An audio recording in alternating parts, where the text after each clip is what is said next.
Alrighty, welcome back to the High Point Podcast. We are on episode 7. Today we'll be talking about some rule changes, or at least some rules that we don't necessarily agree with.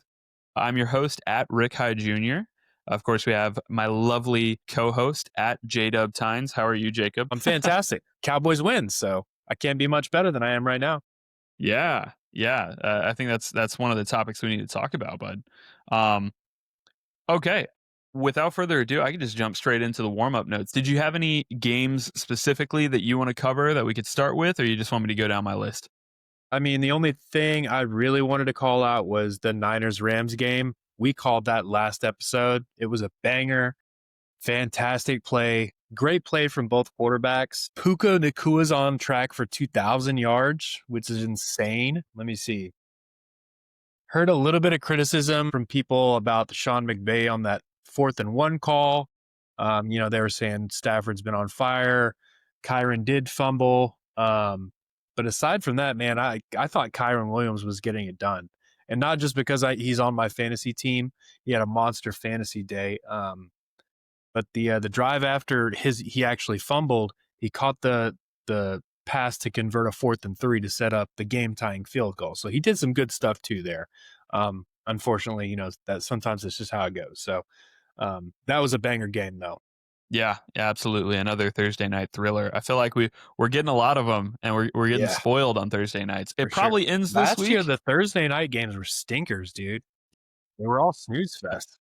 I think it'll probably be like that tomorrow, or well, I guess tonight, if you're hearing this, with New York and Philadelphia. But you never know. Maybe Philly's walking into a trap game there. But yeah, I agree. Niners and Rams. Mac Jones surprising me. His rapport with Kendrick Bourne, especially, just phenomenal. He's looking like a top 5 wide receiver, and I'm like, holy crap! Where's this guy been? And he's going to be on all the waiver wires. He's not picked up hardly anywhere. Moving on from that, both noon games, both Texas teams, Houston at Baltimore, and then Dallas playing the Jets. I think they were at the Jets as well, right? Like they're Yes, yeah, it was in New York. So for you, I want to ask, which Texas team do you think was a more impressive win, and why? Well, I actually didn't watch the Texans-Ravens game. I thought the Cowboys were pretty dominant against the Jets. I mean, that game was over by halftime. It wasn't close at any point. Yeah, I mean, Javonte Williams looks good. George Pickens looks good. Dak looks pretty much flawless at the moment. Like, our offense is vibing on all cylinders, firing on all cylinders. The defense definitely is not great. Yeah. It's not even good. But I think the offense can be kind of like what Cincinnati was last year, especially when CeeDee Lamb comes back, and just keep up with teams in a shootout every game. And if the defense can do some things right and not just give up freaking huge plays, then I think we may surprise and could be a wild card team. Yeah, as long as you guys shore up some defense a little bit, I agree. I think the Jets probably have some like garbage time touchdowns there towards the end. But, realistically, I thought that was the more impressive win simply because the Texans beating Baltimore with most of Baltimore on IR, it feels like. Yeah. So, I thought Dallas had the more impressive win. I thought that was really fun to see. Dak is playing fantastic. So, yeah. Hey, we got to see the first of our Longhorn, Jaden Blue. Yeah, that's fun to see. There was some good, some bad. I don't think he's going to be taking the starting job from Javonte Williams, who looks great, by the way. I don't know what they were doing with him in Denver, but he had a pretty nasty injury, right? It was like was it ACL? I don't know, actually. Or Achilles? I know he had an injury in Denver, and he was kind of rehabbing that, and then came over to Dallas, and that was kind of a risk itself, right? Because you're like, okay, do we get pre-injury version of him or not? And you sure did. He rehabbed well, and looks great, pretty damn good. Giants, Scatabo fumbles in fourth quarter. That was just 1 of 5 turnovers for the Giants in their game. Of course, the Saints get their first win behind 114 yards from Rashid Shaheed. Absolutely. I mean, granted, one of those is like an 87-yarder, or 78-yarder. Maybe I'm getting that backwards, but speedster. He's a long play guy. So yeah. Yeah, he is. I I'm pretty sure I started him in fantasy this week, but it was one of those things where I'm like, this could be boom or bust kind of situation. But he's been pretty solid for most of the year. I know you and I enjoyed hating on Scadaboo. I thought it was really interesting how after the fumble, you know, looking to solve the situation immediately, he goes, "I need new gloves." There's more expletives, but I Like need new gloves. it wasn't that he just fumbled. It couldn't have been just No, I mean, him not holding onto the ball. true, but like, look, that man, because I have seen players like him, that big bowling ball of a person. I guarantee you, this man sweats way more is than is humanly I'm possible. He probably needs multiple gloves a game. There's plenty of wide receivers that do it. There's plenty of running backs that do it. I think he maybe didn't, and that's a situation. And he's just like, there's. I'm telling you, dudes drip. Just like go out there and they are just dripping. I mean, I'm that type of guy when I play basketball or whatever. I'm like disgustingly like sweating on people and using it as a defensive tactic. Yeah. So yeah, but after that game, I was like, that's a bummer for him. But I think I don't like him, Yeah, don't like him. but He does play hard. yeah, he I don't does. know, He's man. very hard nosed I choose football. to interpret that as he made an excuse for him fumbling. People fumble, dude. The best running backs fumble. Look at Derrick Henry. He's caught fumbleitis this season, but he's still one of the best running backs. It Hmm. happens. Sometimes defenders just get a perfect punch out, and I mean, it doesn't really matter how you're holding onto the ball unless you got it tied up with both hands, which Hmm. nobody does that. Yeah, put that wrist over the Yeah. other hand. So, Absolutely. you know, Tennessee. So they get their first win behind a yakety sax style play by Arizona. Did you happen to see that, by the way? no, I didn't. So Cam Ward throws a pick. Arizona picks it off. They're starting to run it back. They fumble it. The ball gets, bobbled a few times and ends up in the end zone, and a Tennessee player recovers it. And it's like, damn, that Crazy. is the worst luck that you could possibly have. So shout out to Cam Ward getting his first win. Still ass, but like maybe less ass. I don't know. So but yeah, that was quite the play where I'm like, Arizona, you might be just cursed. It was gross. I think I cursed him at the beginning of the season when we were calling them out and saying they would shock and possibly win their division. It looks like they're the good old Cards we know and love. Yep, absolutely. Keeping it on that side of the U.S., the Chargers, they have lost 2 in a row now. So now dropping back down to 3-2 after starting 3-0. What do you pinpoint as the main reason here? Injuries. Injuries. That O line, man. Yeah. That O Joe line's Alt. totally depleted. Yeah. I mean, at this point, they're working with the dregs of an O line and their running backs too. Omarion Hampton, Najee. I mean, as much as I don't think he's a good running back, they had a plan to have a committee with those two guys, and now they don't have either of them. I don't know how long Hampton's going to be out, but Najee's out for the seasons. What did they have? Hassan Haskins and some other guy, like they're the like top fantasy waiver wire picks this week, but Kamani Vidal, I think. And then, yeah, Hassan Haskins. Yeah. that's how their O line is. Like, what are you supposed to do? Yep. Yep. They couldn't get that going. And then even in the passing game, as we expected, it probably lingered on more than I would have thought, but Quentin Johnson's coming back to being Quentin Johnson. It's one game. Maybe he'll be like, hey, that was just a bad game, and he'll go on to have a fantastic season as he has the first 4 games. But I think this is probably regressing more to the mean, and I agree. this is how he's going to be. Bills and Eagles get their first losses of the season. It's funny. I was for this episode, I was going to have a question for you on who goes down first, but now we get to ignore that altogether. What did you take away from either of those games? I think the Eagles have been incredibly lucky thus far this season, and it's like one of those things where like everybody can see there are flaws, and just like the way they're winning games, like they're just kind of scrapping them together and somehow pulling out wins. And now they finally got a loss, and I don't know if it seems to me like their defense has kind of been holding them together. And I was over here thinking, Saquon, Hurts is fantastic. They have two great receivers, but like they weren't using their receivers. And I was thinking it's because the run game has been great. They haven't needed to throw the ball. But now I'm kind of thinking that there's something else maybe going on there. Yeah. I don't know. Yeah. It's weird because I don't think it's necessarily like locker room issues as much. I think it's just they need to kind of push past some of the miscommunications that they're having. But I don't think it's like, as bad as people are making it out to be with like AJ Brown and Devontae Smith. People are like going as far as saying like, oh, they're probably gonna they're probably gonna request a trade soon. It's like, no, they're not. No, they're not. And Jalen Hurts, he's still giving 110%. He's probably not performing as well as he'd like to on offense, but like he's still out there giving 110%. There was the play at the end where he threw the Hail Mary. Unfortunately, AJ Brown, Devontae Smith, miscommunication. One of them probably could have came down with that ball, but they not talking to each other, right? But I saw another angle of it where Jalen Hurts is throwing the ball, immediately sprinting downfield because he thinks like, okay, what if it like pops up, you know, have some sort of like, jump ball situation and he can get it. Yeah, he's hustling. So, I mean, I like the effort from him. He clearly is one of those guys that just hates to lose. Throughout the season, he doesn't care. He's like, I will throw 50 yards, but if we get a win, it's a win. It doesn't matter. Yeah. That's what you want out of your quarterback, honestly. Do what it takes to win, nothing more.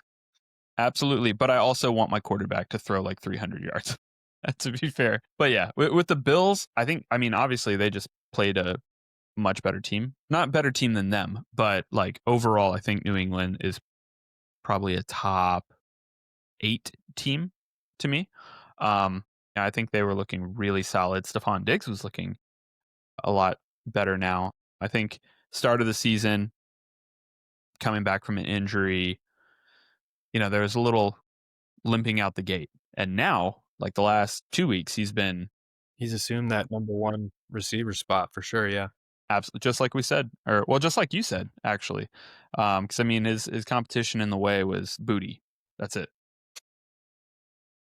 Literally and figuratively. Yeah. Um, okay. Moving on. Jags get a statement win over the reigning AFC champs. I don't know if you saw the play with Trevor Lawrence running it in. I did watch that. That was a man play, dude. Yeah. Looked like a newborn baby deer, but he got it done. He was stumbling, fumbling, rumbling, all that crap. Yeah. It was. But he didn't give up. No, he did not. And, it's funny. After that happened, I think you, me, probably a bunch of other NFL fans went, that's still too much time. Like Patrick Mahomes is going to be able to come back and win. They didn't, but, it's still funny that Mahomes still has that stranglehold on NFL fans. It's like Brady or Rodgers, man. Yeah. Any thoughts on that game past that? Oh, man, as much as I don't really pay attention to Jacksonville, it seems like they've kind of arrived. Like they figured things out. Liam Cohen seems to be doing a good job for them. Yeah, their coach is solid. Yeah, so they have pieces. It seems like ETN, they've schemed him to where he's running a lot better. Brian Thomas Jr., I think, kind of got it together with this last game. So if they can continue to fire, then geez, your guys' division, dude, it's going to be real tough. Yeah, it's funny because AFC South has consistently been bad like the last decade or so with like, there's always one team that would hopefully get to 10 or 11 wins and everybody else is scrambling around for like 6 or 7 wins.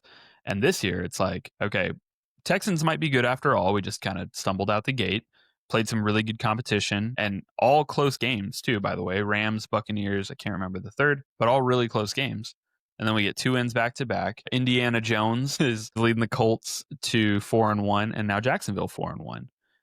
Tennessee still sucks, but still like 3 out of 4.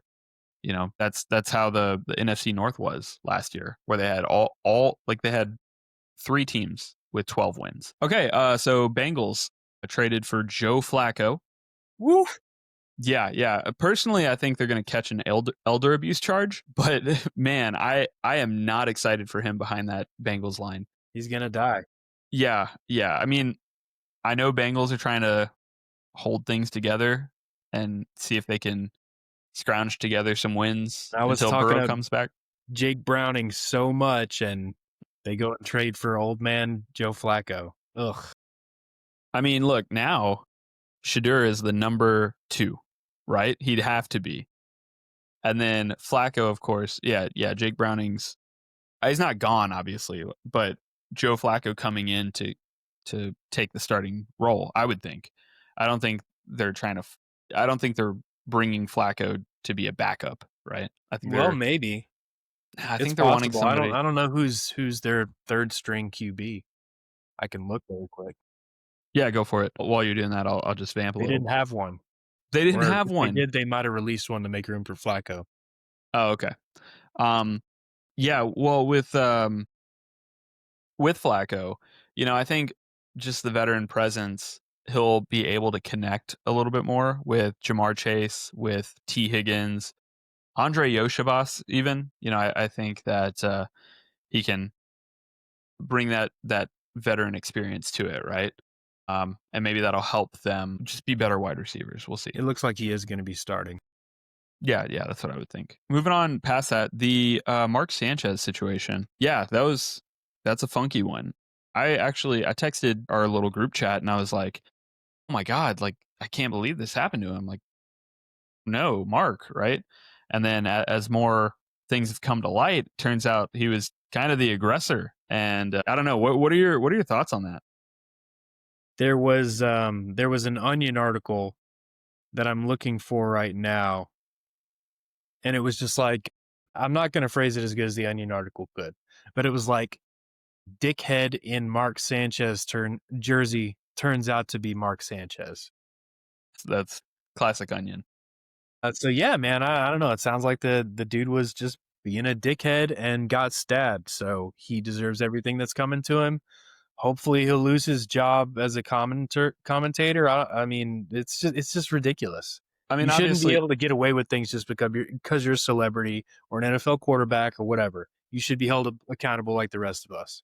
no, absolutely. I mean, I'm sure they'll do a full investigation and see what else could possibly have happened because it does seem kind of unusual. I'll say, well, okay, I shouldn't say that. I don't know Mark Sanchez, right? I don't know him as a person, but I don't think he's had previously any run-ins with the law or any sort of controversies like this. So to have something like that happen makes me think like, oh, I wonder.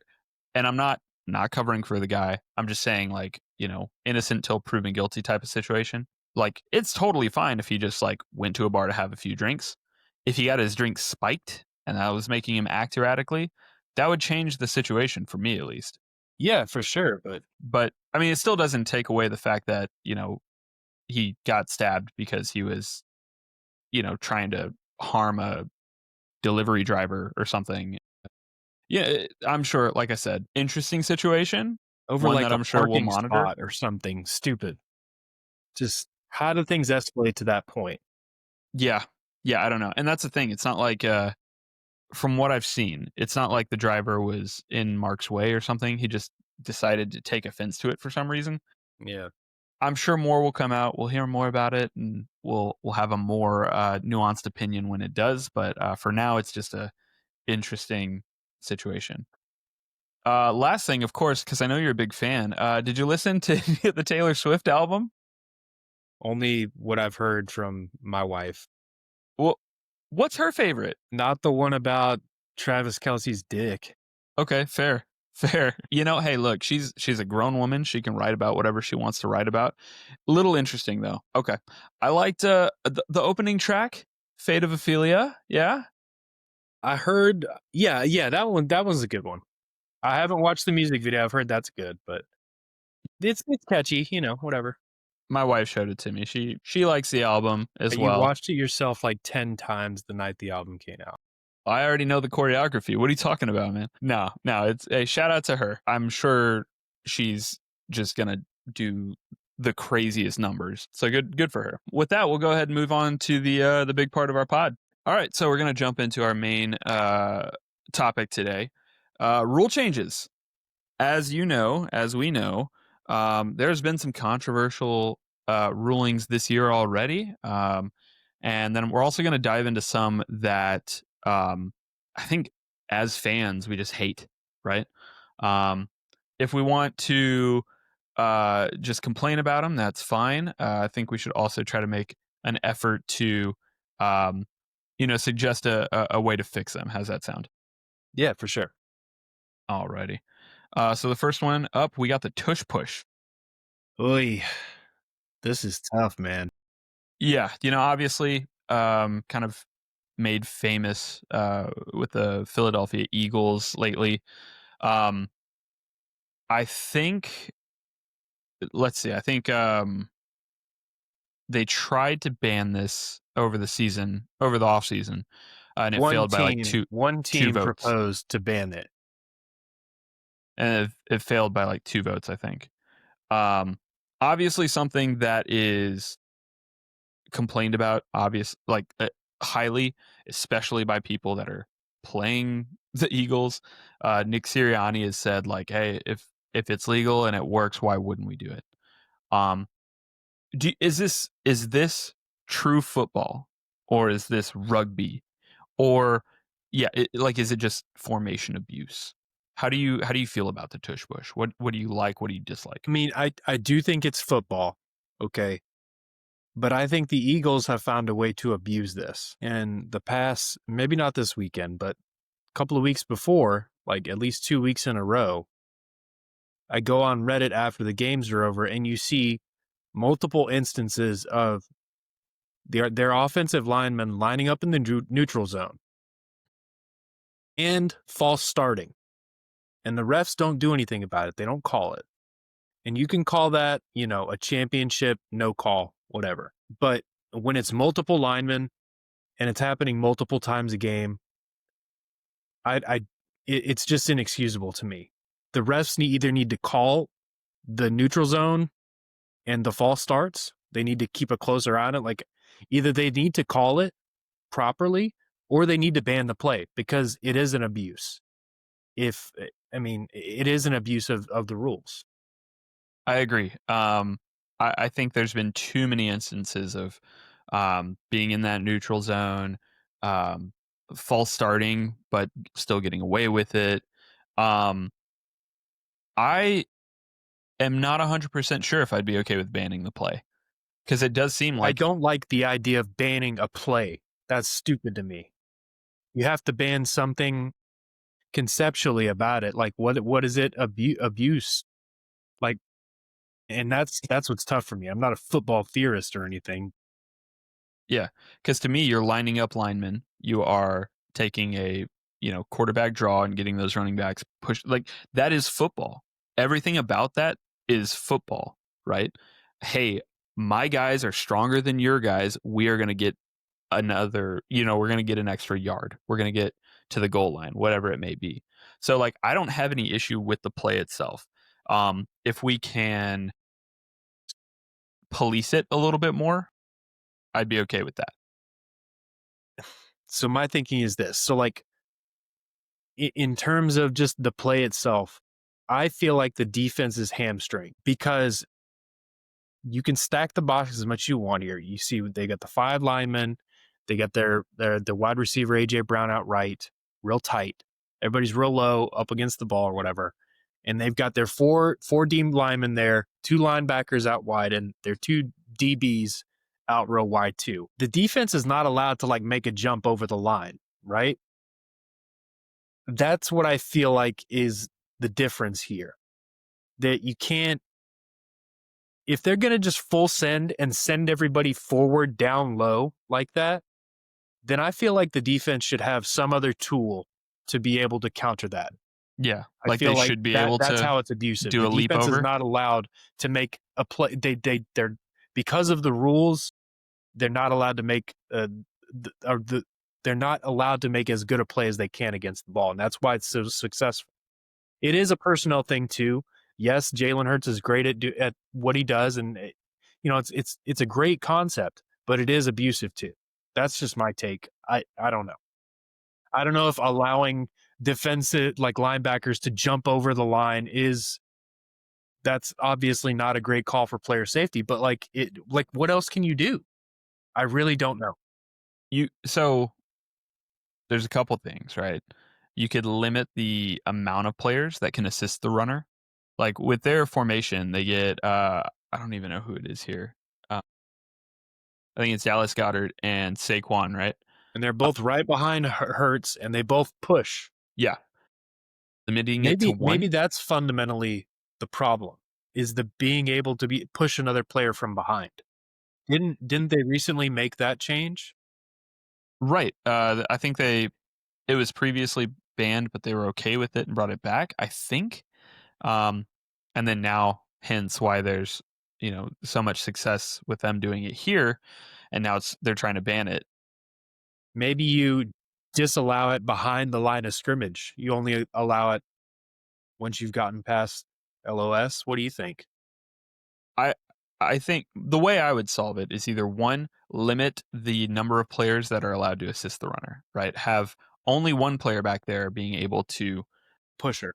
yeah, have Dallas Goddard line up and push where the rest of the line is, go find a block, but not help Saquon actually push Jalen Hurts across the line.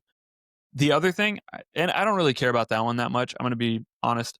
The one I'm caring about is just police it better. I don't care if they do this, but go back and review it. If they jumped, call a false start. If they were over the line of scrimmage, call a neutral zone infraction. Well, like 3 weeks ago, the NFL came out and said they're going to police it better, and then the next week it didn't happen. Yeah, and I don't believe that those. I mean, they're not reviewable plays, right? So it's like, okay, in the future, do we make them reviewable? So that's why, I know it'd be slapping a band-aid on it, but The problem is you cannot make like every false start reviewable. There are like 250 false starts a season. It would add so much time to the game. It would be ridiculous. yeah.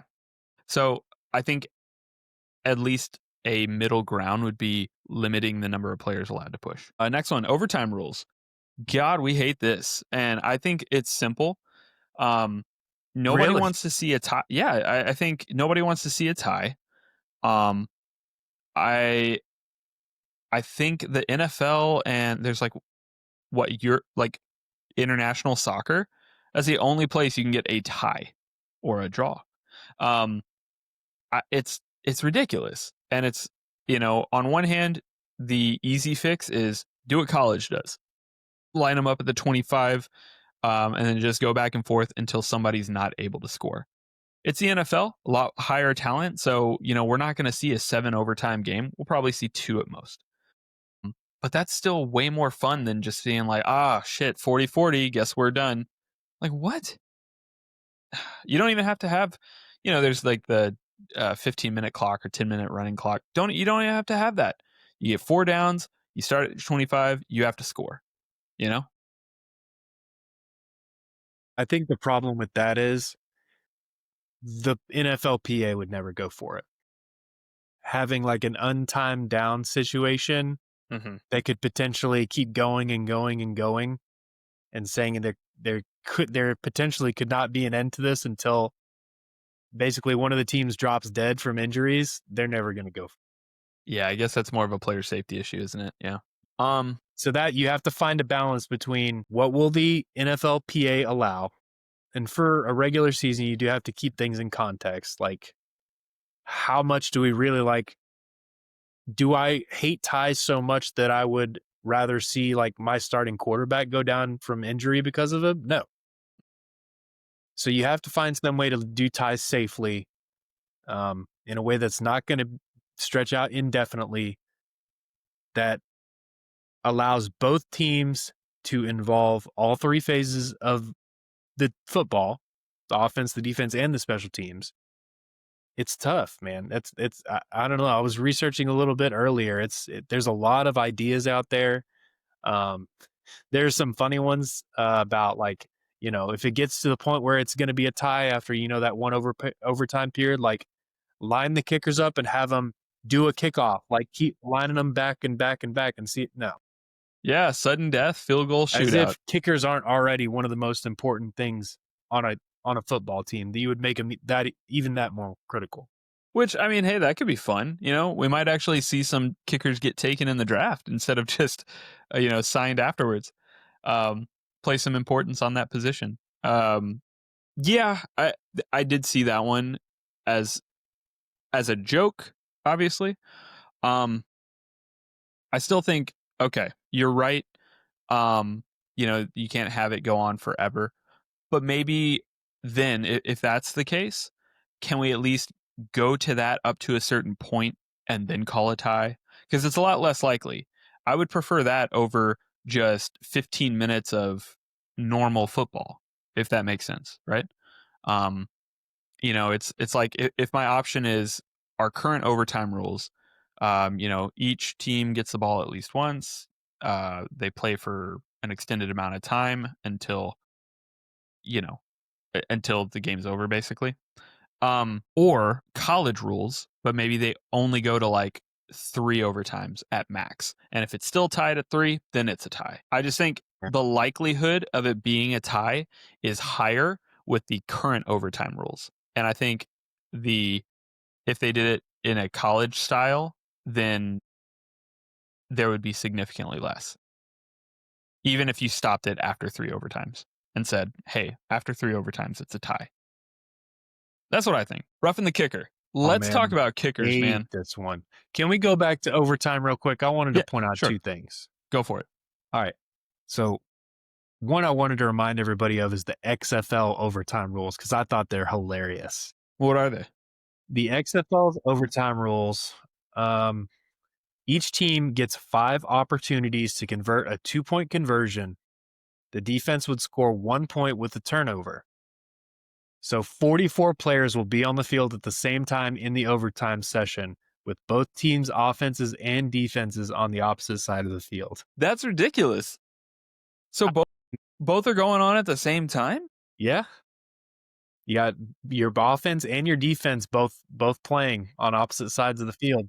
That's psychotic. Defending and converting 2-point convert. I mean, hey, that would be insane, but yeah, I mean, the XFL folded 2 years ago, but that's got to be one of the more insane overtime. Yeah, it's just like, hey, we don't know who's going to win this, so let's just do 100% chaos. Right. I like it.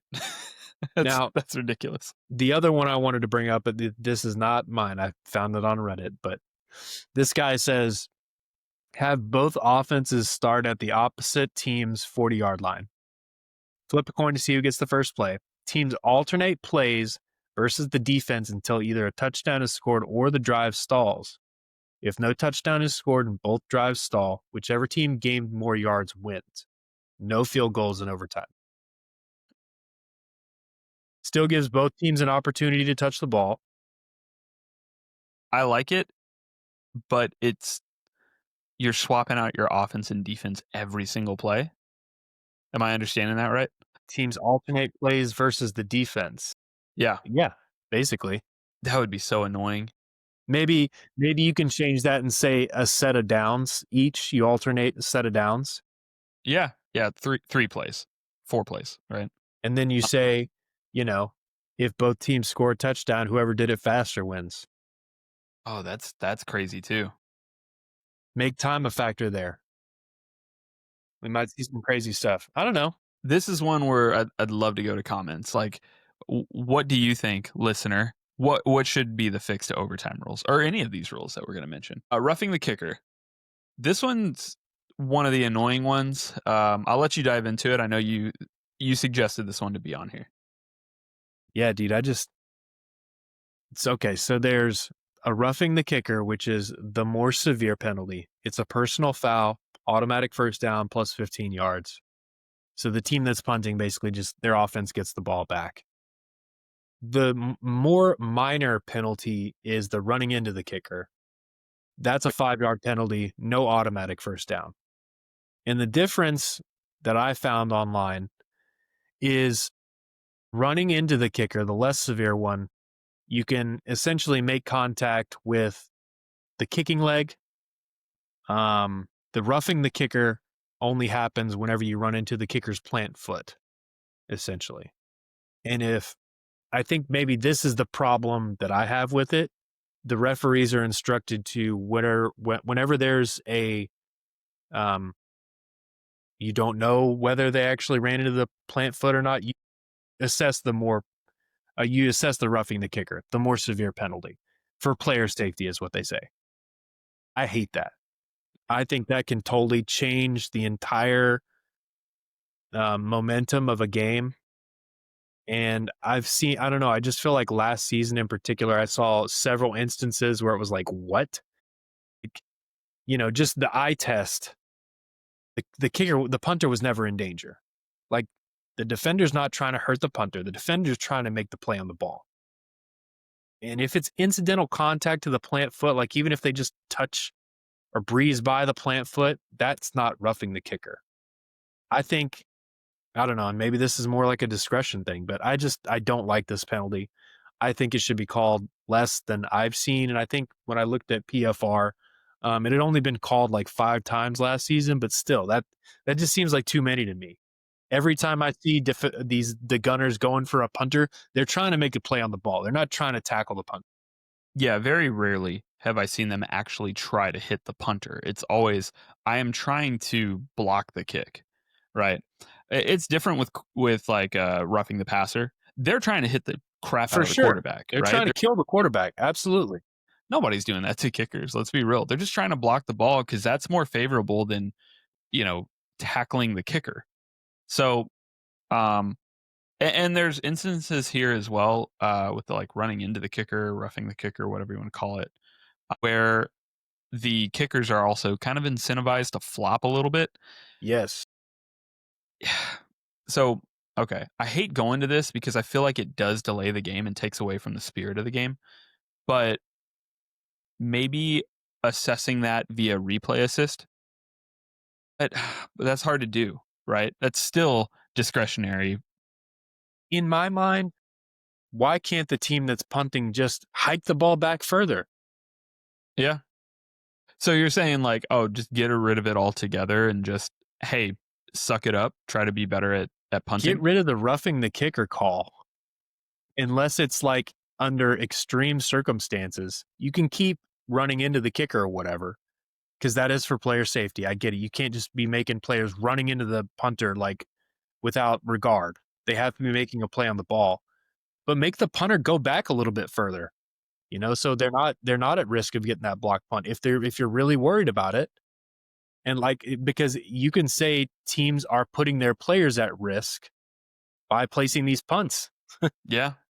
No, true. Do you think kickers should just be untouchable? No. Kickers are football players, dude. Sure. But I mean, like, there's the situation with like long snappers, right? You can't touch the long snapper. You can't go over the top of the long snapper. Things like that. That's for player safety, sure, but it's just kind of been a rule. It's like a defenseless position type thing. And that's exactly what this is. You can't defend yourself against somebody running into you in this position. So this right here, just looking at the momentum, like that's probably a good roughing the kicker call. Just based on what I'm seeing, but it could go either way. He could have run straight into the dude trying to block the ball, or he could have whizzed right by him and just barely breezed by him. And yeah, the kicker fell down and was in an uncomfortable position, but didn't get injured. The gunner wasn't trying to make a play on the punter. It was incidental contact. It's tough. It's really hard. This is just one of the ones that it's kind of like my pet peeve. So I had to talk about it. I get it. So kickoff rules, just in general, we have another one where the next one we'll cover about like the new kickoff, like landing zone and stuff like that. But the kickoff rules. So the football fan in me is very upset that I think it was like 3 years ago, where they instituted this, where it's not the full like running from the opposite 30, going down and just lighting a guy up, right? They got rid of that. I get that it was for player safety. I understand that. I still like the old way better. I don't know, man. I think the new rules kind of allow for more electric kickoff returns. You think so? I think so. Interesting. I feel the opposite. And it's mainly because like you have all that momentum going one way with the kicking team, and then immediately if there's a big break off run back the opposite way, I feel like that's way more exciting. I do think with the new rules, um, you can be a little bit more strategic as a return team, though. You know how to set up your blocks better. It's not just like chaos coming down the field, right? So I do like that part of it. And I like that it's keeping players safe. I think just in my heart, I'm like, I like when there's, you got 10 guys running full speed, trying to go take somebody's head off. The NFL is going to continue to make those rule changes for player safety, because if we didn't, We wouldn't have players. football would be basically flag football. Like, it wouldn't be tackle football anymore. The second thing I'll say about the new kickoff rules is that it's not a freaking touchback every kick. And I really like that. I never hated more than anything. We'd go through the commercials and all the pomp and circumstance of the pregame show and introducing the teams and Troy uh and and um and Joe Bucker out there, and here we go, and they kick off and it's a touchback, and then we go to commercial. And that's the worst. Now we actually get to see a return consistently. Yeah, I'd be interested in looking at the metrics of that, of like, okay, when we did have the old kickoff rules, um, how many resulted in touchbacks and just ended up being like, So many. I know there was a lot for sure. Um, and I think there's probably nowadays, it's probably schemed that way. Not nowadays, as in like, once they've done the rule, but like, you know, 10 years ago, right? At that point, you could just say, "Hey, send it. Send it. We'll just deal with them on the 25. Like our defense is good enough, right?"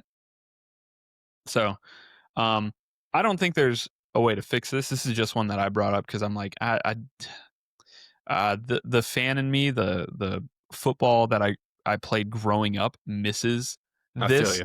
but I I feel get you. why they did it. For the landing zone, so the way this is essentially set up, kicker has to kick it between the end zone and the 20, and if it's fair caught, it's brought out to the 25, I think. If it's kicked beyond that, it goes all the way up to the 40. Um, what are your thoughts on that rule in general?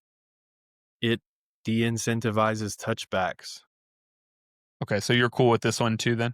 Yeah, because dude, previously, if they've got a good kick returner, just kick the crap out of it, touch it back, they'll take it at the 25, whatever. Now you have to, unless you want to give them the ball at midfield, you have to kick them a ball that's returnable. You have to at least give them a chance to return it. That's what I like. Okay, sure, sure. I think the one thing that just feels wrong here is a just minor misfire has your opponent now setting up at the 40, right? So I mean, the one small suggestion I would make here is like, okay, can we expand the landing zone by just 5 yards, like 25, instead of the 20? Maybe that would help a little bit more. Because I do think, but then again, they're kickers. They should be able to land it in that zone. But I think that's the only real issue there. Is that like, it's giving more grace for the return team than it is for the kicking team, but I guess that's kind of the point. Pick rule. I hope you enjoyed that I used Larry Fitzgerald, arguably the best run blocking wide receiver of all Yes, time. absolutely. Big body. So I believe you can only block if you're within 1 yard of the line of scrimmage. Um, I don't like that. As far as the I should say the pick play, not for like, if you're going out and blocking for your running back, right? If you block a defender, your teammate comes over the top and is able to make a catch easier because of it. Part of that is like, okay, how's that any different from, NBA when you're setting up a pick? You're scheming around a defender in order to make a big play. I feel like this is just like one of those things that it's football. You have to scheme for that then. Yeah, you either switch or you stay on your man. Like, Yep. Yep. in defensive backs can jam the receivers 5 yards at the line of scrimmage too. So why shouldn't wide receivers be able to do that? Right. So I think that would be my suggestion here is like, because I don't mind it at all, but I know that, it can, um, it gets a little tedious, right? So I would say like, okay, can we do it the same way the defensive backs do it, where we can block for 5 yards within the first 5 yards? I get why you wouldn't be able to do it 10 yards downfield or, whatever. But I mean, there's some really tedious ones where it's like, oh, okay, I blocked the defensive back at 2 yards instead of 1 yard, so I got a flag. That's dumb. Um, I think pushing it out to 5 makes it more, um, I'm with you. a little bit more leeway. Intentional grounding. How do you feel about that one? It's tough, man.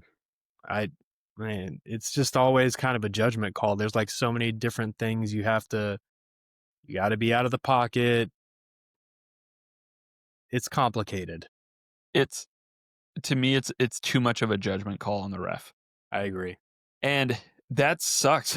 I hate when games end up like that, right?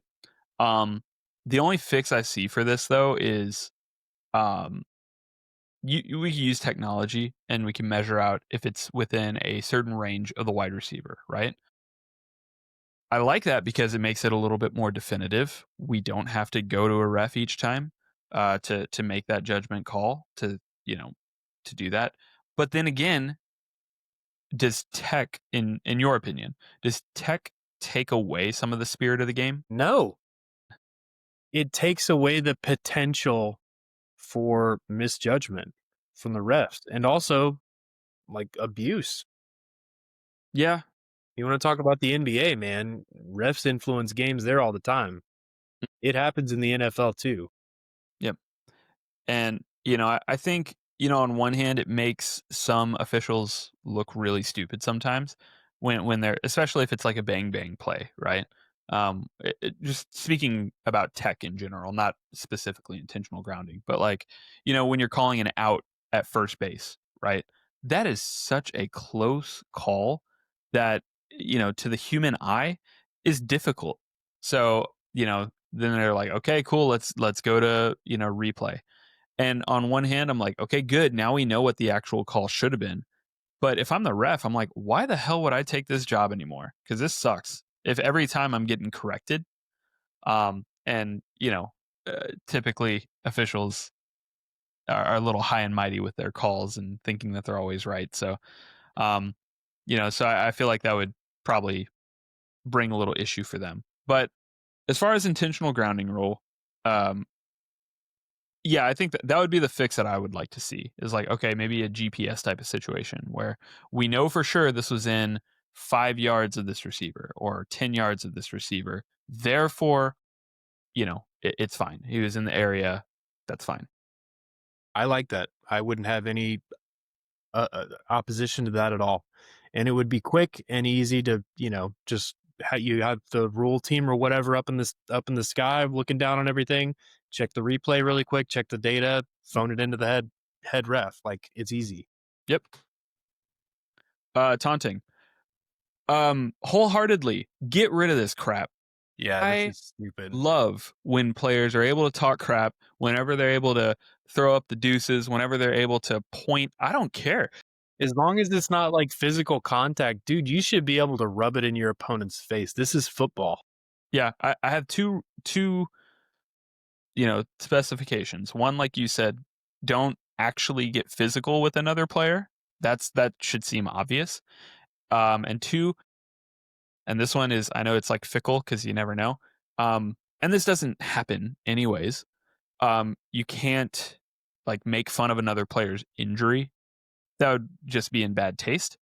But it's like if you're just like, hey, I'm better than you, I'm cool with that. I don't mind. If you want to like, spin the ball, if you want to do any of that stuff, I'm like, hell yeah. That's a part of the game. It's fun. It gets, fans and other players riled up. I think that's a part of the game. I don't know why they decided, hey, we're gonna be okay with this now. Or I'm sorry, we're not okay with this now. We're gonna have a 5 yard penalty every time you do it. I mean, you have to draw the line somewhere. right?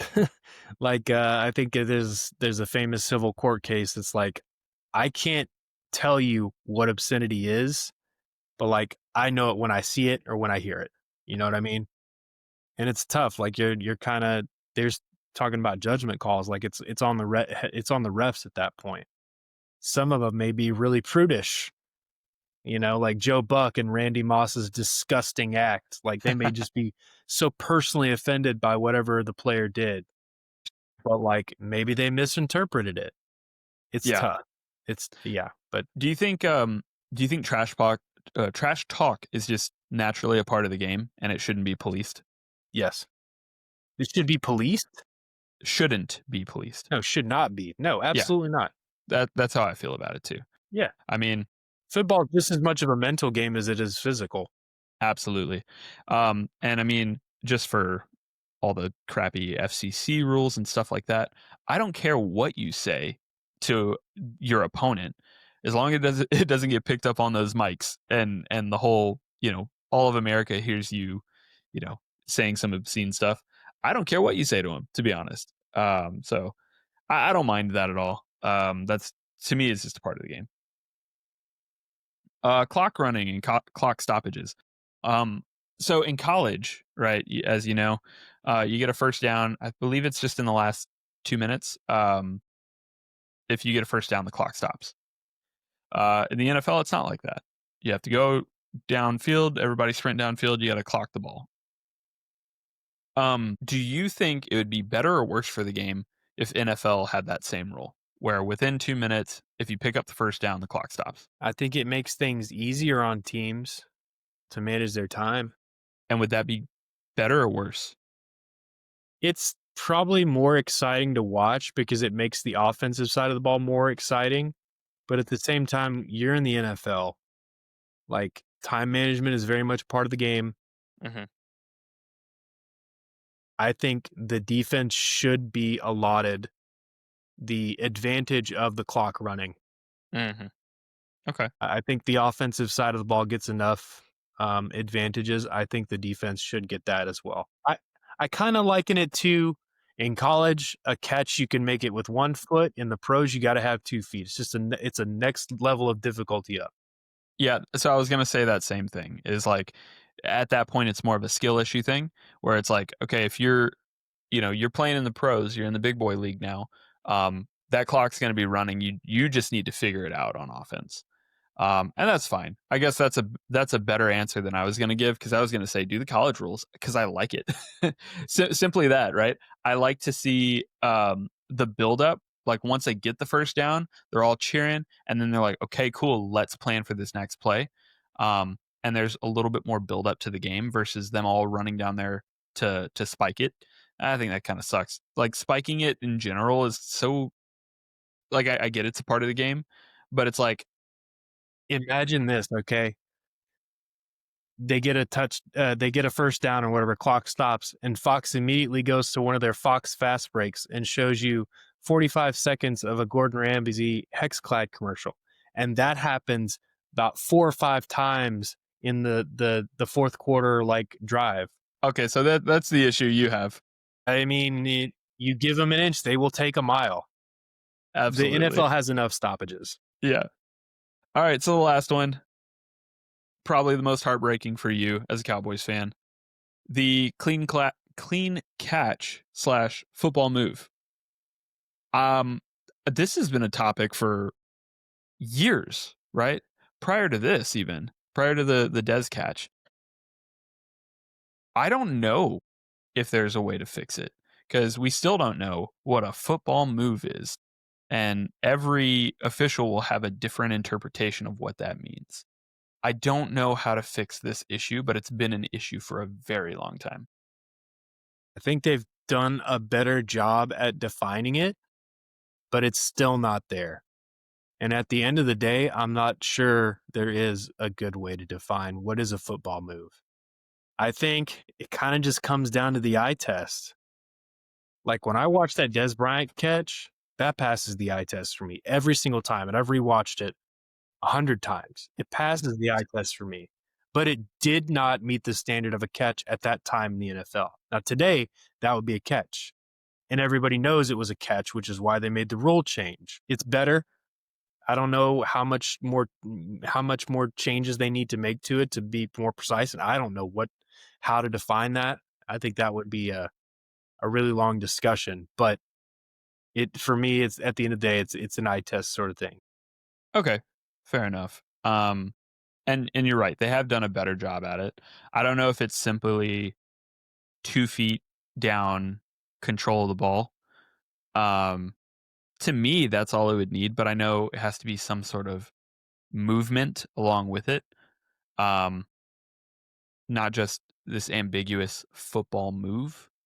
Um, but yeah, I know that would simplify a lot of that judgment. It would end so much confusion. What we're seeing here would be a catch for sure. So, Yeah. um, I think that's it What here. could have Yeah, been? yeah. I think the other one that I had that I just thought about it now. I didn't put it on the slide. Was um if a player is fumbling, they fumbled the ball into the end zone that they were going to score into. Um, and it ends up being a touchback. The other team gets it on the 20. Um, I think I it's mean, you need dumb. to have possession in the end zone to be a touchdown. Yes, but I think most notably, there's been ones where they are lining up 5 yard line, run a play, player gets outside, and they are basically stretching out to the pylon and fumble it, and it goes into the end zone.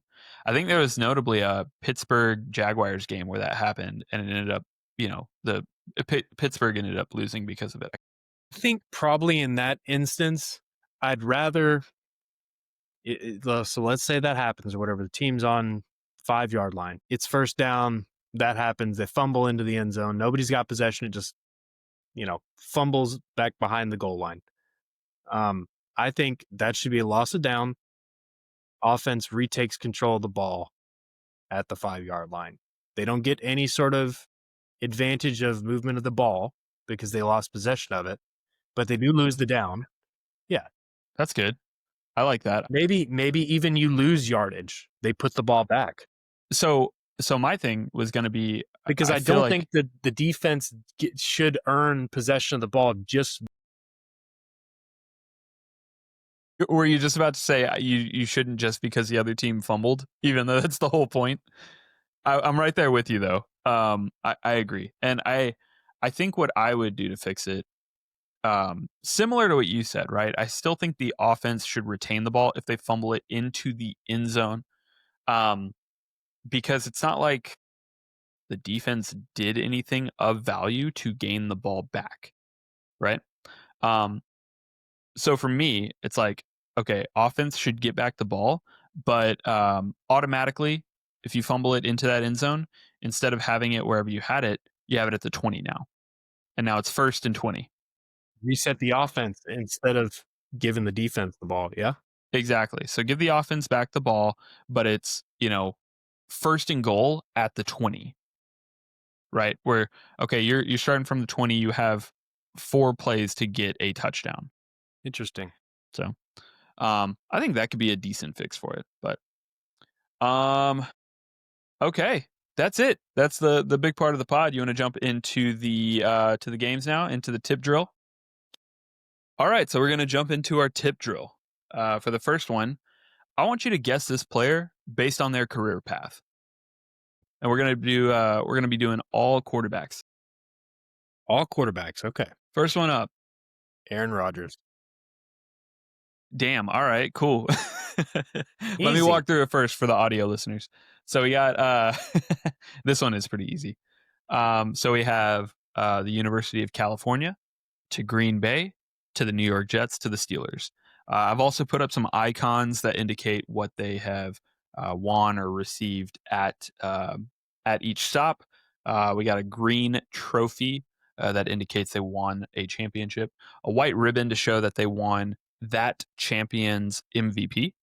Um, a green ribbon to show that they have won a season MVP, and then a little jester hat or king's crown, whatever you want to call it, to show that they got an all pro selection or a Pro Bowl selection. But yes, you got it right away. That is Mr. Aaron Rodgers himself. He didn't do anything outside of Green Bay. Nope. No, well, not yet. Yeah, maybe he'll do something here with the Steelers. Alrighty, so we got Florida State, where he won a championship and a championship MVP. We got one singular Pro Bowl with the Tampa Bay Buccaneers. Then he went on to play for the New Orleans Saints, the Cleveland Browns, and the New York Giants. Jameis Winston. Yes, sir. That is Jameis Winston. Eat that dough. Yeah, man. God, I feel like we should just have a recurring segment on the pod of just Jameis Winston love. All right. I've gotten some of the easy ones out of the way. We're going to get tougher here in a bit. Like this one. So this guy, Alabama, won 3 championships. And then from there, goes to play for the Bengals, the Bills, the Raiders, the Texans, the Falcons, the Battlehawks, which is the USFL team or XFL, whatever they are now, the Bengals, and then the Battlehawks again. Is it David Carr? No, it's not David Carr. David Carr, I don't think played. No. He played for Fresno State, and then played for the Texans. I don't know if David Carr went anywhere else after that, actually. Obviously, more of a modern guy with having the 3 Bama championships. Yeah, sorry, I don't know. No worries. That's AJ McCarron. Okay. Yeah. I know that one was a little tougher because it's like he hadn't gotten anything outside of what he won in Bama. So shout out to him. All right. This is one of my favorite. So he won a championship at Florida. Won a championship with the Blinn College Buccaneers. Won a championship with Auburn and got the championship MVP. He won an MVP with Carolina and 3 Pro Bowls. Then he follows that up with a stint in New England and then finishes it off in Carolina. Cam, baby. That's Cam. Yes, sir. All right. So that hair is something else, isn't it? That's honestly I saw Cam at a Applebee's in Brenham, Texas one time. That's where Blinn College is. So he, if you remember, this is so long ago. This story is like not even a thing anymore. He was at Florida. I think he had an accusation of stealing somebody's laptop or stealing laptops or something. And so he leaves. He goes to Blinn, wins them a championship. He never played at Florida, by the way. Or if he did, it was very minimal behind Tim Tebow. Oh, okay. So then he transfers back to Auburn and immediately is phenomenal. If I'm not mistaken, he won the Heisman too. I should have put an indicator for the Heisman. But yeah, then first stint in Carolina was phenomenal. Cam is one of my favorite players for sure. Alrighty, so this is, I believe, Southern Miss to Atlanta to Green Bay, where he won a championship, 3 MVPs, 10 Pro Bowls, to the Jets, and then to the Vikings, where he got a Pro Bowl. Brett Favre. Yeah, did you know Brett was drafted by Atlanta, by the way? No, I didn't. Right? It's like crazy. That's one of those ones where it's like, oh, what? He actually not just drafted, he played his first rookie year there too. Dude, I'm not a Packers fan, but you're gonna get death threats from Packers fans for putting him in a The Vikings jersey here. Yeah, hey, look, I just typed in Brett Favre headshot, and that's the one that came up. Okay. Hey, complain to the internet. Alrighty, so this one we got Pittsburgh, as in University of Pittsburgh for audio listeners, to the Delaware Blue Hens. From there, he won a championship and a Super Bowl and a Super Bowl MVP with Baltimore. Then he kind of bounced around after that. Went Broncos, Jets, Eagles, Jets, Browns, Colts, and back to Browns. Flacco. Yes, we're gonna have to add on a Yeah, you Bengals gotta one add. now. Yeah, Yeah, Bengals there at the end now. Yeah, that's Mr. Joe Flacco. Uh, Crazy that he like okay when he came out, from Delaware, you know, back when I was watching college football. This was me in high school, right? So, um, I didn't even really I didn't watch Division Two at all. So I'm like, who the hell is this guy getting drafted from Delaware? What even is Delaware? Who like I didn't follow it that closely. I was watching D1 only. All right, so this what one, are these logos, man? see, I wanted to trip you up at least a little bit. This guy's got quite some hardware though, huh? Yeah, So I believe that is West LA Community College. Then over to, I might be wrong on that, by the way. Hopefully somebody can correct me. The Washington Huskies, the Edmonton Oilers, or no, I'm sorry, the Edmonton Eskimos. Sorry, the Oilers is their hockey team.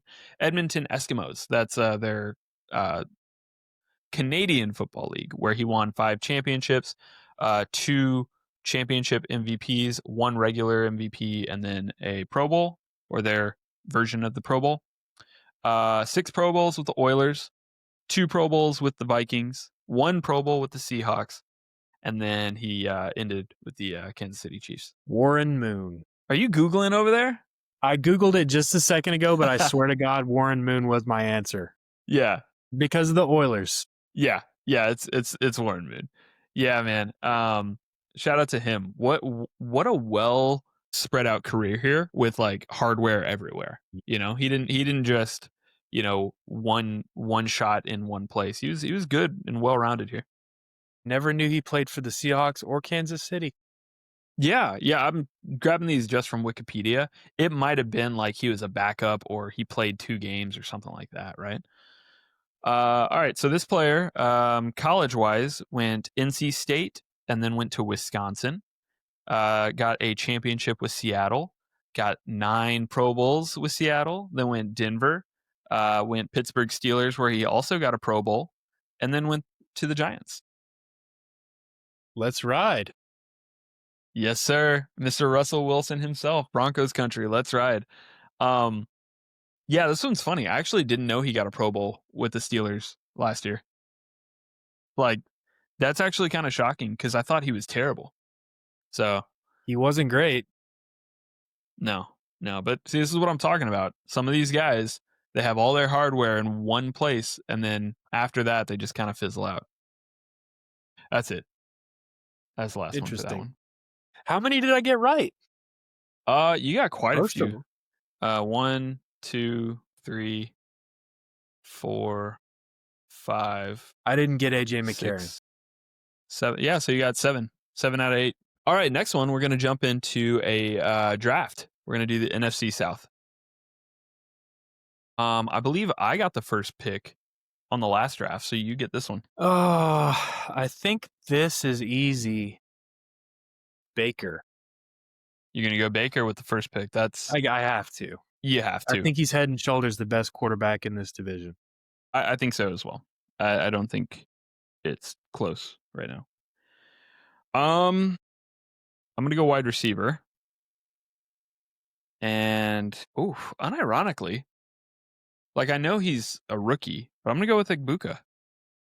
He was top of my list. Yeah. I was thinking like, oh, there's definitely other like better players here. But then when you really think about it, it's like he's at least this year, right? Obviously we're doing one all current players as well. So yeah, I took it at Buka. Well, I think I'm going to take another head and shoulders best player in the division, running back, Bijan Robinson. Yep. Okay. I figured that's where you're going. So I'll just go ahead and take both of the best wide receivers in this Don't do it. in this division. Don't do it. There's 2 that I can go with. It's a really good one I want. I'm going to go with Evans. Okay. Did you want Evans? Or were you I could take or leave Evans. Hall of Famer for sure, but like he's not the one that I really want. Okay, go for it. Drake London. Yep. He was the other name that I had listed. I figured that when you were saying that's it had to either be him or Evans. Um, cool. I think let me go ahead. I'll get it out of the way now. I'm gonna take Bryce Young. Over Penix? Yeah, over Penix, over Spencer Rattler, over whatever backups they have. I don't. Who's the backup for Baker? Maybe he's better than than Bryce Young. I don't know. Yeah, I'll take Bryce Young though. All right. So you have wide receiver and defender left. I have running back and defender left. I'm going to take, this is tough. I think I'm going to go defense, and I'm going to go Young. I'm going to go NFL's Defensive Rookie of the Month, Mm, safety Xavier Watts. nice. Okay. Yeah. I think we highlighted him a couple of episodes ago. Yeah, we have. He's been fantastic. Um, I had him on my list, but I didn't go with him. Yeah, just absolutely stellar. Running back, I'm gonna go Kamara. My thought here, okay, so Bucks have who? Rashad White and Bucky Irving. I don't know if I like Bucky Irving over Kamara. Um, Right now, I'd say Chuba Hubbard over Kamara. really? Okay, so here's a debate then. I wouldn't. I still think Kamara has better tools to hmm, especially getting out in space. You know, you get Kamara in a little dump off, and he's a lot more likely to make a move and get some big yardage plays. I think Chuba's really good, but I think he kind of keeps it between the tackles more than anything else. He's more of a pure running back. Kamara's more of a receiving back. Yeah, a lot more versatile. And if I have Young at the quarterback, I need to have the best tools around Yeah, him. you need a security blanket there. Yeah. You got two big guys with Buka and Evans for him to throw to. Yep. I have one more guy on my list here. I'm curious if this is who you end up taking. It's tough because I really don't know a lot about this guy, and I don't watch Panthers games. But everybody's saying he looks great. Ted McMillan? Yeah, you're going with T-Mac. Yes, sir. Okay, that's Right. what I thought. That's who I had. I got some youth here. Yeah. Yeah, I'm telling you, NFC South might be the worst division in football. But so we're kind of light here. Curious who your defensive pick is. Yeah, so I'm also sticking with Atlanta Falcons secondary, and I'm going Jesse Bates. I knew it. Yeah, Bates. You know me. I like my secondary guys. I also had Vita Vea wrote down just because he's been there a long time. He's fantastic. I also had Levante David on there. Oh, nice. Yeah, Levante David could have been a good pick. Multiple time NFL tackle leader. Crazy long career with Tampa Bay too. Mm-hmm. Wide receivers we passed up here would be like Rashid Shaheed, Chris Olave. Chris Olave was on my list for sure. Chris Godwin. Oh yeah, Godwin. Godwin is very good. Okay. Repeating it just for our audio listeners. For me, at quarterback, I took Bryce Young. Running back, Alvin Kamara. Wide receiver, Emeka Egbuka. Wide receiver, Mike Evans. And for defense, free safety, Jesse Bates. Jacob, who do you have? I've got Baker Mayfield, Bijan Robinson, Drake London, Ted McMillan, and then Xavier Watts. I think so. You have the two best players at their position with Baker and Bijan for sure. I think that seals it. Never mind. I was going to try to make a debate for myself, and I don't think there is one. I think maybe it just seems like whoever gets the first pick here wins. So maybe we add a position or two. Yeah. We could add tight ends or break the defense up into secondary versus, your line or like a D line and a secondary and linebacker. Yeah, it could be fun. We can try that out in some of the future drafts. Alrighty. Last one we have here. This or that. We got some uniforms. So I'm going to show you a old uniform, and I'm going to show you a new uniform for a specific franchise. I want to discuss with you which ones we think are better. First one up, we got Titans. We got old Titans with this is a Vince Young one. And some of these, when I say old, they're going to be like early 2000s because, me and you remember those ones. I'm not going to dig in the vault, for 1970s too much, but I'll have some of them. I prefer old here by You like the far. old.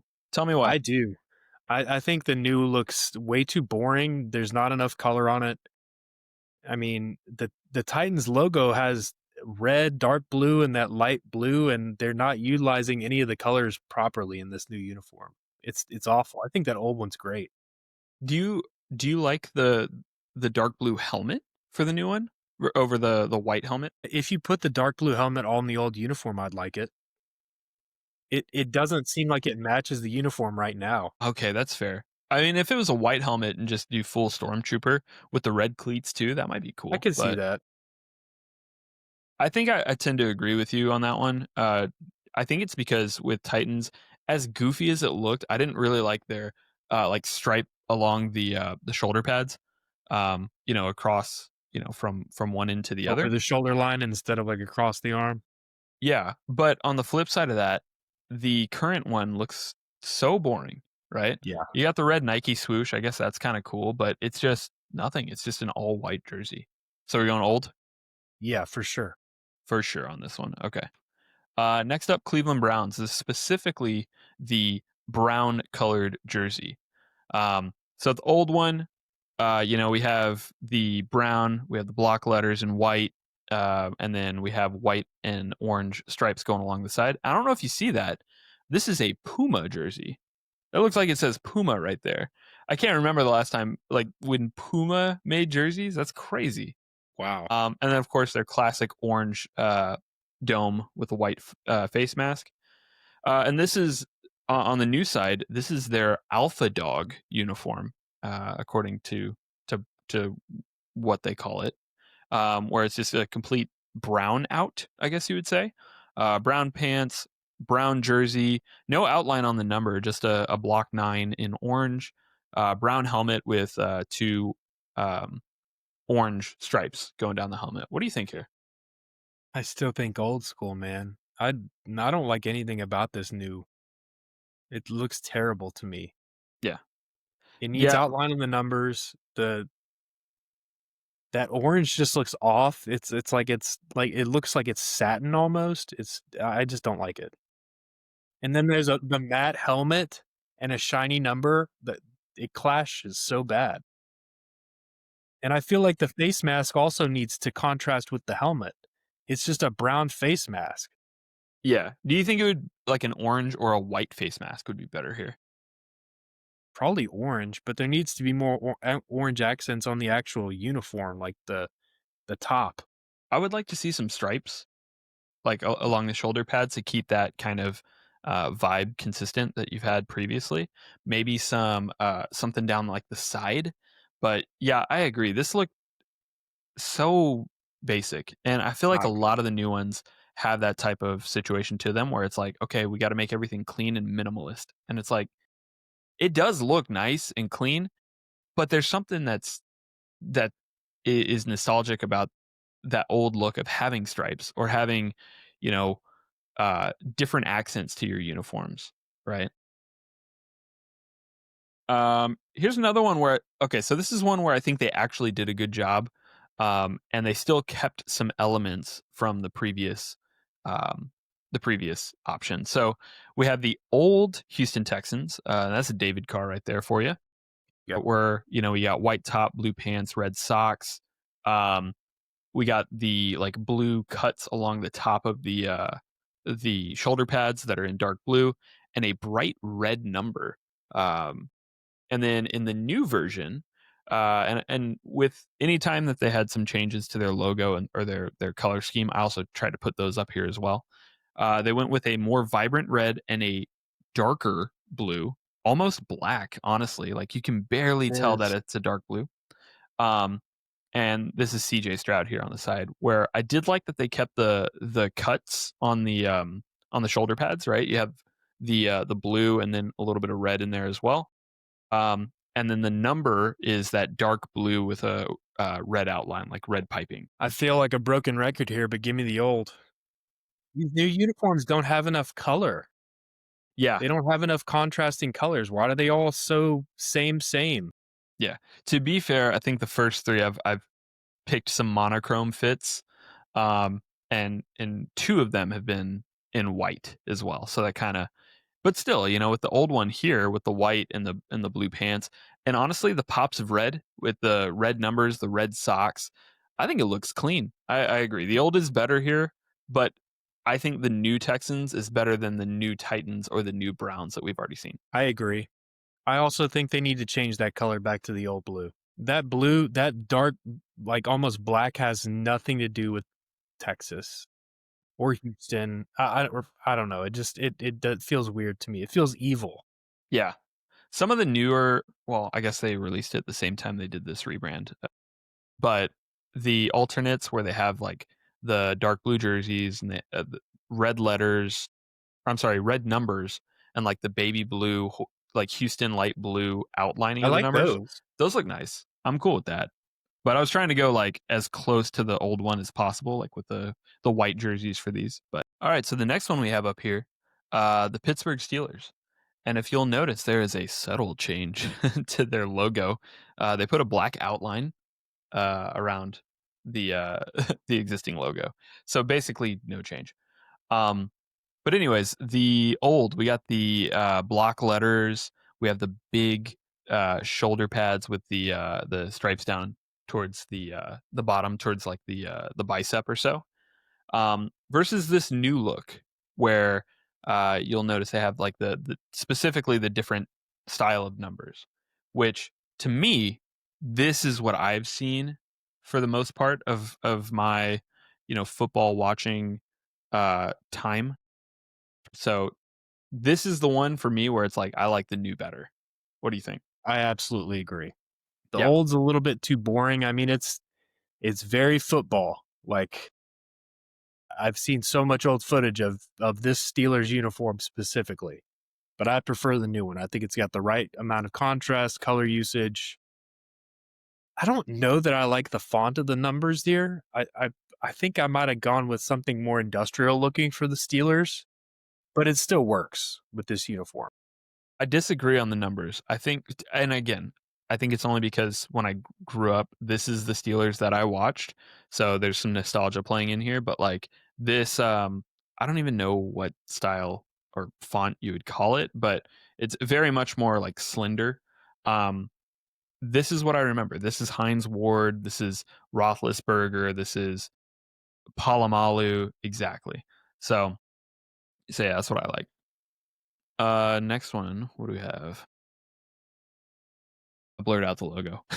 All right, so this is the Washington um, team, Commander. yeah, and then the Washington Commanders of new. So okay, I don't like their current white as much as they everything that we've talked about previously with all the other white uniforms. They did the right thing. They put the color in the numbers. They added the nice little cuts here. They added some detail. I hate the color gradient though on the numbers, and I hate on the side outside of the check. There's no yellow. There's no yellow in this jersey at all outside of the Nike check. Yeah, they need like a stripe down the pants or something to match the stripe down the helmet. Yeah, yeah. I think here that like I looked up the jerseys like that you could buy in store as well. The shoulder pad is literally like white, black, silver, white. And Weird. there's no yellow on the Silver. jersey at all. Silver. Meanwhile, with the old, what they were previously called, you have the yellow piping around the dark red numbers, the bright yellow pants, the yellow face mask, uh, white surrounding the yellow stripe down the helmet, and then they got the collar look in the red. I think that looks good too. I think I prefer the old here. The only thing that's wrong with it is the yellow is screaming to me. It needs to be toned down just a little bit. But other than that, I think it looks good. That's what I think of when I think of the Washington team. The one on the right kind of looks like an Aggies uniform. He just took out the yellow and made it white. Kind of, yeah, yeah. I will say that the bright yellow, it might not be as bright of a yellow. That's just the picture I grabbed. So I'm sure if I got like a better picture, you'd probably enjoy that one even better. All right, so the LA Rams. Um, this is probably as close as I could get in terms of like, hey, blue top, blue helmet, yellow pants. Like, as far as old versus new, this is kind of the closest in terms of color scheme. So, um, with the old LA Rams, Eric Dickerson, right? You got the big yellow stripes coming along the top. Um, Big, like these are massive numbers when you look at it. Like, look at that compared to how much space they took up on the new one. Um, the horns in the yellow on a little bit of a darker blue. Yeah, for sure. More of a royal blue, and the new blue is softer. Yep. And speaking of that new blue, it does look nice. I don't mind the new blue. The yellow seems a little too bright, but same issue that I had with the Commanders, the gradient number. It's yellow, then it's white. That looks so dumb. This one I don't mind as much. I think I prefer it over those massive numbers. Those just look weird to me. They do look goofy. I also don't like the stripes are bigger on the old one either. I like the nice like tight stripes here. I think Um, overall I prefer the new one. The old school has a very old school feel to it. They massively improved on that logo. Dear God. Um, yeah, I think I have the same thought about you with the yellow. Like, why doesn't the yellow on the uniform match a little bit of the darker shade that you see on the left of the horn on their logo? I think that would work a little bit better for me. But overall, I prefer the new here. I think the only other thing, with the old on the horns, it's all one solid line that kind of loops around. I know with their new one, it kind of breaks up, like it has this little extra line that goes down the middle of it. I don't really like that too much, but I think that's splitting hairs at this point. I think the new one's better. Has anybody told anybody in LA that the horns are actually more white than they are yellow? No, apparently not. You know what? The old ones, so obviously I picked Eric Dickerson, right? This blue and yellow. They did have a version that was blue with white horns. Cards. I think this is going to be the same situation. Honestly, yeah. I mean, the old ones look a mile better, except for the logo. The new logo looks better. They need the color red on the new logo and the old uniforms. Yeah, yeah. So I was going to say the same thing. We can at the very least we can say they improved upon the logo for sure. Old logo looks like something I would draw in MS Paint. Yeah, it's a 5-year-old's attempt at drawing the current Arizona Cardinals logo. Yeah, it looked funky. I did like the big shoulder pads with different color, right? The mismatched color here. But the same thing that we've kind of brought up in all of them, the newer ones just look devoid of color and devoid of personality. It looks like the opposing team on a high school like Netflix show. You know what I mean? Yeah, yeah, They're just they're there, but there's nothing going on.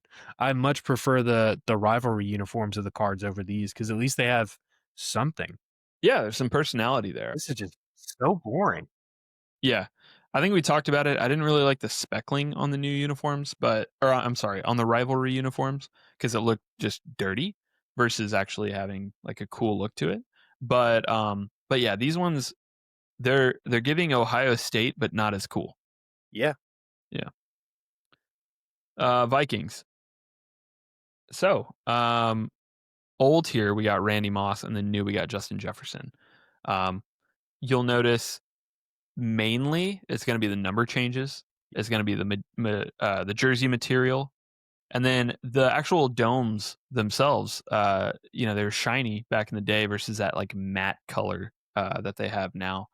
And then the logo change, not a lot here. There's a little bit more twists in the braid in the old one. There's some of the shadowing here on the horns. They just kind of like cleaned it up and made it more minimal, not minimalist, but Yeah, I just mean, I less think detail. you don't fix what isn't broken. I think they just improved it. I think it looks great. Both of them look great, honestly. I think if I had to choose, the numbering on the new uniform looks better. I think it fits more like a Viking sort of theme to me. Yeah, I think I'll agree. I was gonna say I like the old ones better because I do like the block format, but this this number font is specific to the Vikings, so that's kind of cool. They have their own thing. I think this is the last one here. This is going to be the Detroit Lions. So we got Calvin Johnson here on the left, and then I believe this is that Jameer Gibbs? Jameer Gibbs? No, because he's not number 26, right? It doesn't matter. The point is the old versus new here. The blue is a little different. It's a little bit lighter and vibrant. Did I just pull Montgomery? Is that who it is? David Montgomery? I am looking. Yeah, I'm trying to think who's 26 for the Lions. 20. Oh, it is Jameer Gibbs. It's Jameer Gibbs. I got it. Okay. Anyways, the logo I think is better. It didn't have the detail previously. Now it does. I think the color is better as well. It's a little bit lighter, a little bit more vibrant, a little bit more electric. Yeah. But I think what I would have enjoyed to see on the new ones that they did have on the old ones is the darker color around the numbers, or even the number font. If they could have just kept with that number font that they had Yeah, instead onto of the new going to jerseys, more of a standard block letter. right? But like yeah, the surround being, I don't know if it's black or if it's like a really dark gray or something, but that looked really nice. It made the numbers pop a little bit more. The thing that's missing for me is the new one would be great, but I like the old font and the silver pants. The silver pant slap. I think they would make that uniform much better. And I'm sure they have, you know, they could put together the uniform that has their silver pants, but they don't have it like the old ones with the blue stripe with the like white and black surrounding the blue stripe. They don't have that anymore. So yeah, I'm anticipating, a few years from now when they do a throwback to this era, this Calvin Johnson era, of Detroit Lions uniforms. I think that'll be pretty fun when that happens. I agree. Okay, so this is the last one. I lied. And this one, if you don't say old, I swear I'm gonna reach through this uh screen and grab you by your throat. The new ones look so boring. They look like practice jerseys. I can't stand them. I like the stripes on the old one. What do you think? The gold on the old ones is much. Yeah, no, I prefer old. The logo on the new is better. The new logo is better, but I think overall the old looks better. Like the color pops way better. The new ones, it's like it doesn't look gold. It looks almost like a piss yellow. Yeah, it's dull. I don't think I said it. It's the New Orleans Saints for audio listeners. Um, the one thing that I'll give for the new one, I do like that the logo, the little fleur de lis, is on the shoulder pad. That's kind of cool. Yeah, they could have used that more in the old look. And the old ones could have used black pants too. I like the black on black look when you're working with the gold. Yeah, especially with the Saints when it's actually one of their colors, right? When the Arizona Cardinals do the all black look, I'm like, why are you doing that? That's not, you're red and white. But when the Saints do an all black look, that it looks clean. It looks clean. So, um, so yeah, I like the old one here. I don't hate the new one, I should say, but I just like the old one better. I agree. I think that was actually the last one. So now I'm gonna go ahead and stop sharing. And big dog, it's about that time. We're gonna do our picks. Man, I'm so down. I'm down so bad, y'all. If you want to make some money, just bet on the opposite teams of the ones I'm picking. Yeah, bet against Jacob. So last week you had Rams over Niners. It didn't work out. Colts over Raiders, which was 40-6. So not only did you pick that one, but it was massive towards the Colts. They I really did say that was going to be a butt whooping. You did. You did. Didn't grab Eagles over Broncos. Eagles ended up catching their first loss. But then you called your upset. Commanders over Chargers. Krosky Merritt was looking fantastic. Yes, he was. Shout out to him. Little Bill. For myself, I had Texans over Ravens. I'm going to be honest, that was an easy one with all of their players being out. Chiefs over Jaguars. Lost that one. That one came down to the wire. Bills over Patriots also kind of came down to the wire. Bills catch their first loss. And then my upset, thanks to some, crazy magic, Titans get their first win over the Cardinals. What a call on that one from your part, dude. But yeah, that was all me. I'll take it. All right, I'll go first. So with my picks, I got the Seahawks on the road to beat Jacksonville. Seahawks right now are a 1.5 point favorite. They're on a burner despite losing last week at home to Tampa. I think Jacksonville riding a little bit high after their primetime win, and I think they have a little bit of a hangover. Buccaneers, they're a 2.5 point favorite at home over the Niners. I'm going to take that one. Funny enough, every game with both of these teams have been within a score. Most of them actually being within a field goal.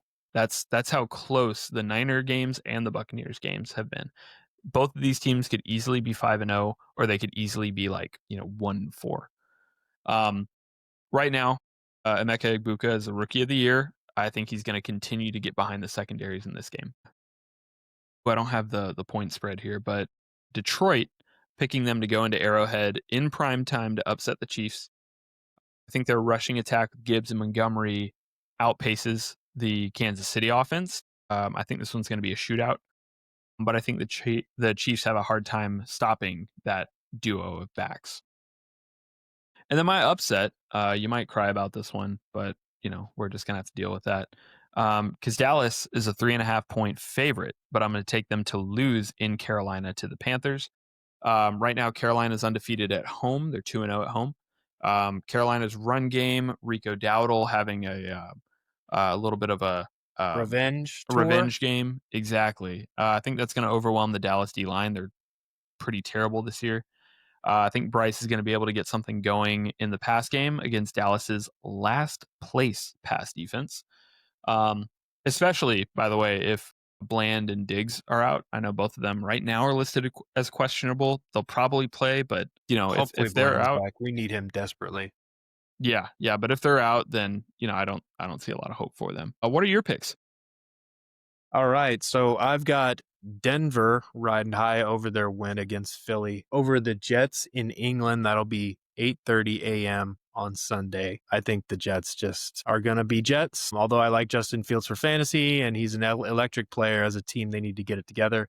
And I think Denver's a more complete team. I think they'll win handily there. Similarly, I think the Colts will handle a depleted Arizona team. That's at home in Indianapolis, a noon game on Fox. Not sure if Kyler Murray's going to play. He's got a foot injury, so we'll see. But I think the Colts are much better team overall. They should handle them. And then I've got Buffalo over the Falcons. That one is Monday night. That's the early Monday night game at Atlanta. Buffalo obviously lost last week. This will be a get right game for them. I do expect it to be a closer game, and hopefully we'll get to see some fun stuff with the Penix and Bijan connection, a little bit of Drake London, a couple of the defensive guys that we called out, Xavier Watts and Jesse Bates. Both those guys on the Falcons will have their hands full with Buffalo and Josh Allen, so that'll be a fun game. And then my upset is Miami over the Chargers. That one's at home, noon on Sunday in Miami. I think Miami desperately needs a win. They're kind of reeling, and I think the Chargers are severely injured. I think if they have any sort of shot here, it's going to be entirely on Justin Herbert, and I'm kind of doubting that he's able to drag them along through the season without a functional O-line. So we'll see, but give me Miami here. Nice. Yeah, some decent picks, some good games this week. Doubleheader on Monday, that's always fun. And then tonight, obviously, Eagles and Giants. I hope you all enjoy that one. Thank you for listening to episode 7 of the High Point Podcast. You can follow us everywhere at High Point Pod. I am at Rick High Jr., and of course, Jacob is at JDubTines. Another small little detail, a little thing of note. You can find us now on Spotify, on Apple Podcasts, on everywhere that podcasts are found. We're able to get that integrated, so now you're able to listen to us wherever you'd like. And of course, if you want to watch along with some of the games we're playing and comment along, you can do that on our YouTube channel as well. Jacob, that's all I got. You got anything else you want to add in? That's it, man. Just the offer from the last couple episodes stands. Any comments on the YouTube, we'll respond to them if they're football related, no matter how crazy. If you want to hear our opinions on anything, then let us know. Otherwise, if you made it this far, thanks for listening, guys. Yep. All right, that'll do it for us. We're out.